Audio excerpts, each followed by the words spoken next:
നോമ്പുകാലത്ത് social media നിയന്ത്രിച്ച് നിശബ്ദതയ്ക്ക് ഇടം നൽകാമെന്ന് ലിയോ മാർപ്പാപ്പ.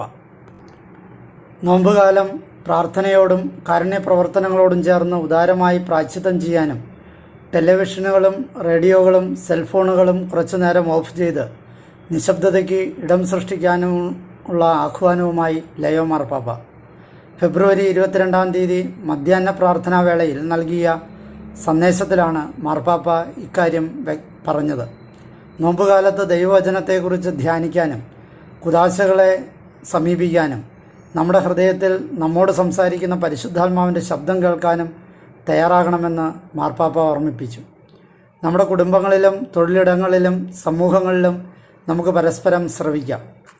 ഒറ്റയ്ക്കുള്ളവർക്ക്, പ്രത്യേകിച്ച് പ്രായമായവർ, ദരിദ്രർ, രോഗികൾ എന്നിവർക്കായി നമുക്ക് സമയം നീക്കിവെക്കാമെന്നും മാർപ്പാപ്പ പറഞ്ഞു.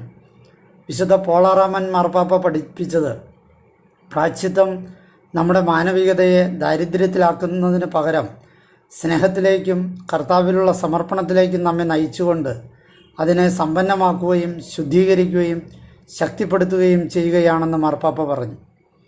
പ്രായശ്ചിത്തം വാസ്തവത്തിൽ നമ്മുടെ പരിമിതികളെക്കുറിച്ച് നമ്മെ ബോധവാന്മാരാക്കുമ്പോൾ തന്നെ അവയെ മറികടക്കാനും ദൈവത്തിൻ്റെ സഹായത്തോടെ അവനുമായും നമുക്കിടയിലും തീവ്രമായ കൂട്ടായ്മയിൽ ജീവിക്കുവാനുമുള്ള ശക്തിയും നൽകുന്നു.